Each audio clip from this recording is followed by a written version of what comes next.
That's when my wife and I got the call. Our son had been in an accident. Thankfully, he was okay, but it shook us all the same. And in the days that followed, I couldn't shake this feeling that something was missing. So I did what anyone would do. I went to the one place I knew I could find comfort, the wilderness. There's a spot not far from my home that I've dubbed the sanctuary. It's a clearing in the woods with a little pond in the middle. And it's the one place I can let my thoughts unwind, truly be myself without fear of judgment. I arrived at the sanctuary that afternoon and I walked out onto the frozen lake. And as I scanned the ice, I saw it, a beautiful red fox. And as it stood there, it looked almost regal. There was something about the way it carried itself that commanded respect. And in that moment, I felt a sense of calm wash over me. Now I'd seen hundreds of foxes in the wild, but none had ever captivated me quite like this one. As I watched, it began to prowl, moving with an effortless grace that seemed almost otherworldly. I followed its movements, mesmerized by its every step.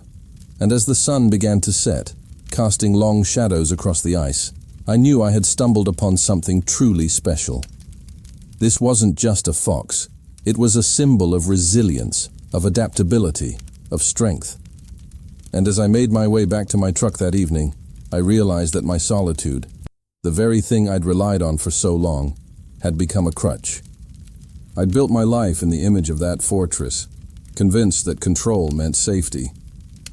But in doing so, I'd shut myself off from the world, from the beauty that surrounded me, and the people who loved me.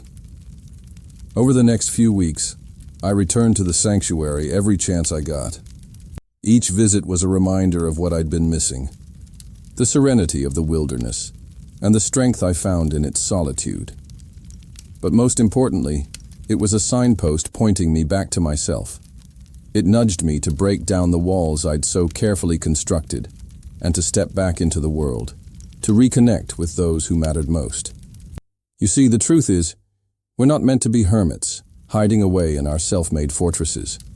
We're meant to be out in the world, experiencing all it has to offer, both the good and the bad. Because as I learned from the red fox, it's in the quiet moments, when we're stripped bare and exposed, that we find our true strength. And sometimes, just sometimes, the stillness can lead us to the most unexpected beauty.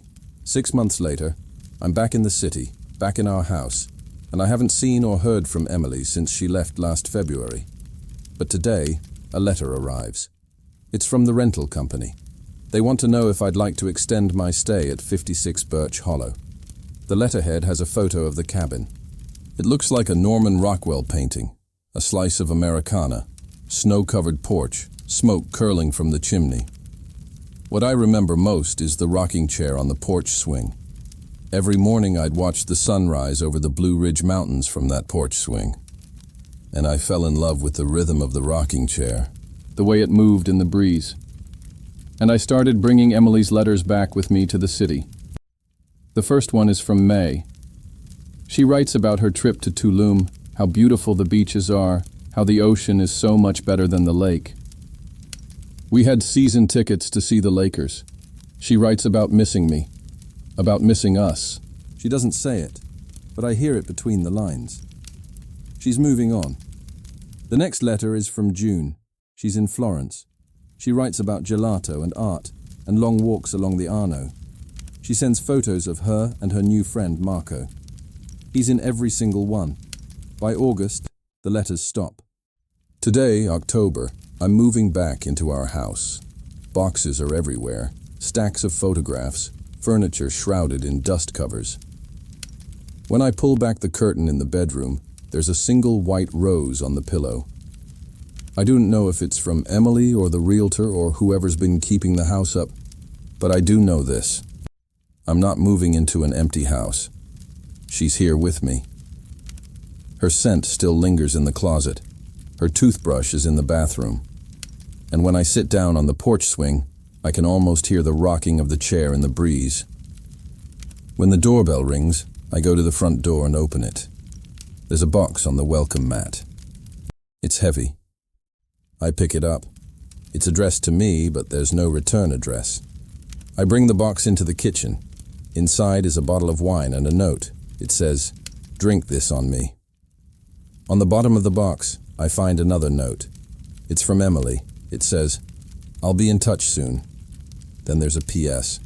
"Don't move back yet." I look out the window. A moving van is pulling away from the curb. I reach for my phone. I have one message from Emily. It says, "I'm sorry. This isn't goodbye." The photo she sent is of a plane ticket. It's a one-way ticket to California. So the first day in the new place felt good. Unpacked, set up my camera on the back porch and just spent hours and hours just capturing chickadees and cardinals. And then evening came and I almost felt normal again. Like I was getting over the move and all the stress that comes with it. Then at 9:47 p.m., I was sitting at the kitchen table going through photos and I heard it. The one thing that can ruin a perfectly good horror story? A perfectly timed sound effect. No, seriously. Can we just take a moment to appreciate the perfect sound effects in horror movies? Like this one? There's a slow, heavy creak. It's like a footstep on old wood. Now, the landlord had promised no neighbors, no shared walls, just me. So I grabbed my flashlight and I went up the stairs and I checked every room. And every room was empty. I mean, the whole place is empty. There's only one other apartment downstairs that's occupied. I checked the spare bedroom, the linen closet, under the bed, even though I knew the bed didn't make that noise. I mean, it had to have been the wind. Right.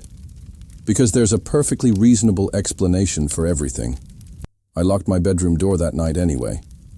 And the next morning I woke up and I thought, maybe I was just tired, and I imagined the whole thing. But then I heard it again. Someone or something heavy walking directly above me. Now it was too much for me. I couldn't take it anymore. I needed to get out of there. And as I'm sitting here telling you this story, I can feel my heart beating. I don't know if you can hear it. Can you hear it? Do you hear that? I can feel my heart beating. It's getting faster now. Oh my God. What if they hear me? What if they find me? Oh God, please help me. Hey, it's okay. It's just a story. Just breathe. It's just a story. Just breathe. It's okay. It's just a story. Just breathe. It's just a story. Just breathe. It's okay. No matter how many times I tell this story, I never get used to it. The surprise, the build-up, the payoff. Masterclass, seriously, a masterclass in storytelling. And that ending, that last line, oh God, please help me. Chills. Every single time. I'm moving into a new apartment. It's a beautiful old building in the Upper West Side. The apartment is on the market for $3,200 a month. It's a steal. The only catch, the apartment is haunted. I didn't believe in ghosts, but by the third night I was considering an exorcism. The first weird thing happened right away. Morning came, and with it, a shock. I stepped in something wet on the hallway floor. I looked down and froze. Muddy, barefoot prints. Small, child-sized. Starting near the stairs, they ended midway to the guest bedroom. I tried photographing them for my landlord, but my phone glitched out. Error after error. I wiped the floor, telling myself it was nothing. That day, odd things happened. A picture frame lay face down on the entryway table.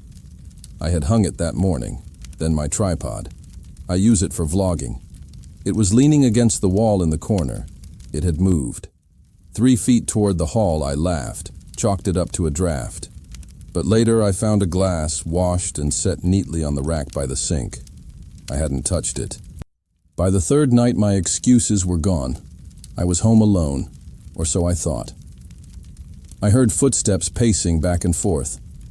Then a small, distinct voice started singing, "Row, row, row your boat gently down the stream." I'm a city girl. I don't take kindly to being scared. I turned on every light, found my phone, dialed my friend. Of course, it was dead. Great. Just great. I was about to scream when a cool breeze brushed against my neck. I whirled around. Was it the window? No. It was him.